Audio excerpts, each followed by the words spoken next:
5 సంవత్సరాల నుంచి DSC notification లేకుండా ఎదురు చూస్తున్న నిరుద్యోగులకు మెగా డిఎస్సీ వదిలినందుకు గౌరవ ముఖ్యమంత్రి వర్యులు నారా చంద్రబాబు నాయుడు గారికి ప్రత్యేక ధన్యవాదాలు తెలియజేస్తూ రోజు రాష్ట్రంలో ఫిజికల్ ఎడ్యుకేషన్ డిపార్ట్మెంట్కి సంబంధించి దాదాపు ఎప్పుడు లేని విధంగా 1600 పోస్టులని ఈరోజు రాష్ట్ర ప్రభుత్వం విడుదల చేయడం జరిగింది.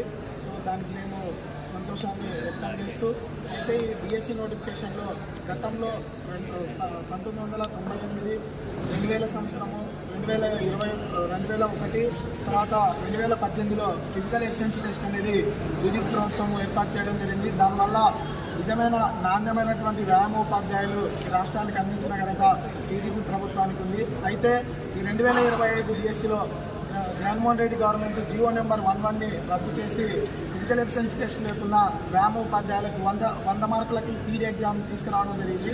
దాన్ని మేము వ్యతిరేకిస్తూ మరలా రాష్ట్ర ప్రభుత్వం 70 మార్కులు థియరీ, 30 మార్కులు ఫిజికల్ ఈవెంట్స్ నిర్వహించాలని చెప్పి గౌరవ ముఖ్యమంత్రి గారిని, గౌరవ విద్యాశాఖ మంత్రి వాళ్ళని కోరుతున్నాం.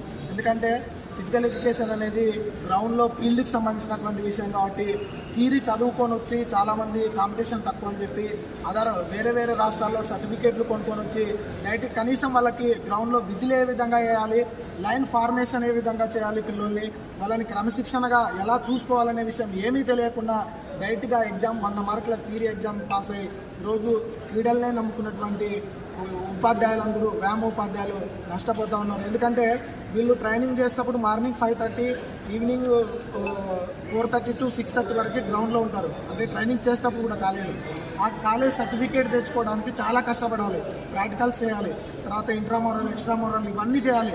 కానీ ఇప్పుడు మాత్రం ఏ ఫిజికల్ కాలేజ్కి వెళ్ళినా ఇవేం లేవు. డైరెక్ట్గా అడ్మిషన్ చేసుకోవడం, వాళ్ళకి అటెండెన్స్ ఇవ్వడం, ఓన్లీ కాలేజ్ సర్టిఫికేట్ ఇచ్చి పంపించడం, కోచింగ్ సెంటర్లో ఉండి వాళ్ళ సర్టిఫికేట్ తీసుకొని ముందే డిఎస్సీ రాకముందే వాళ్ళు అక్కడ ఒక అప్లికేషన్ వేయడం జరుగుతుంది. దీనివల్ల నిజంగా స్పోర్ట్స్ ఆడించి వాళ్ళు చిన్న ఉన్నప్పటి నుంచి కాళ్ళు చేతులు ఎరగొట్టుకొని ఎన్ననక వాడనక క్రీడాకారులుగా ఉండి పీసెట్ ద్వారా రిక్రూట్మెంట్ జరిగి పీసెట్ ద్వారా సర్టిఫికేట్ తెచ్చుకున్నటువంటి వ్యాయామోపాధ్యాయులందరూ దీనివల్ల నష్టపోతున్నారు.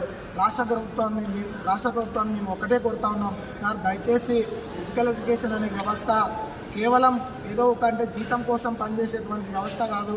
క్రీడాకారులని స్కూళ్ళలో క్రమశిక్షణ, మంచి క్రీడాకారులుగా చిన్నగా ఉన్నప్పటి నుంచే పిల్లల్ని తయారు చేసేటువంటి ఫిజికల్ ఎడ్యుకేషన్కి న్యాయం జరిగేటువంటి పరిస్థితులు ఏర్పడుతూ ఉన్నాయి. ఈ 100 మార్కుల థియరీ ఎగ్జామ్ ఏర్పాటు చేయడం వల్ల దయచేసి దీన్ని వెంటనే మార్పు చేస్తూ ఈ డిఎస్సిలో ఫిజికల్ ఎఫిషియన్సీ టెస్టు 30 మార్కులు వెయిటేజ్ ఇవ్వాలని చెప్పి మేము రాష్ట్ర ప్రభుత్వాన్ని కోరుతా ఉన్నాం.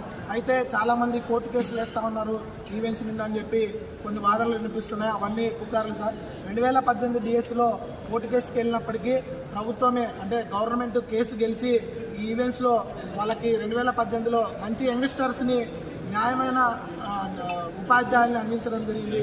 అదేవిధంగా ఎందుకంటే ఎప్పుడు చరిత్రలో ఇన్ని పోస్టులు వేయలేదు. ఇన్ని పోస్టుల్లో నాణ్యమైన వ్యాయామ ఉపాధ్యాయులు కాకుండా సర్టిఫికేట్లు కొనుక్కున్న బ్యాచ్ కింద స్కూళ్ళకి వెళ్తే వాళ్ళు జీతం కోసం తప్ప నిజంగా క్రీడాకారులను తయారు చేయాలనే ఆలోచన ఏమాత్రం ఉండదు. కాబట్టి ఈ విషయం మీద తక్షణమే రాష్ట్ర గవర్నమెంట్ ఫిజికల్ ఎఫిషియన్సీ టెస్ట్ని నిర్వహించాలని చెప్పి కోరుతా ఉన్నాం. సో చంద్రబాబు నాయుడు గారు అయితే, విద్యాశాఖ మంత్రి లోకేష్ గారు, అదేవిధంగా పవన్ కళ్యాణ్ గారు క్రీడాకారుల్ని ఆంధ్రప్రదేశ్లో మంచి క్రీడాకారుల్ని తయారు చేయాలి, ఆంధ్రప్రదేశ్ని ఏర్పాటు చేయాలని చెప్పి క్రీడాకారులకు పెద్ద వేస్తూ ఉన్నారు. సో ఆ వైపుగా ఆలోచన చేసి వ్యాయామోపాధ్యాయులకి న్యాయం చేసే విధంగా 70 మార్కులకి థియరీ ఎగ్జాము, 30 మార్కులకు ఫిజికల్ ఎఫిషియన్సీ టెస్ట్ని నిర్వహించాలని చెప్పి నేను డిమాండ్ చేస్తాను.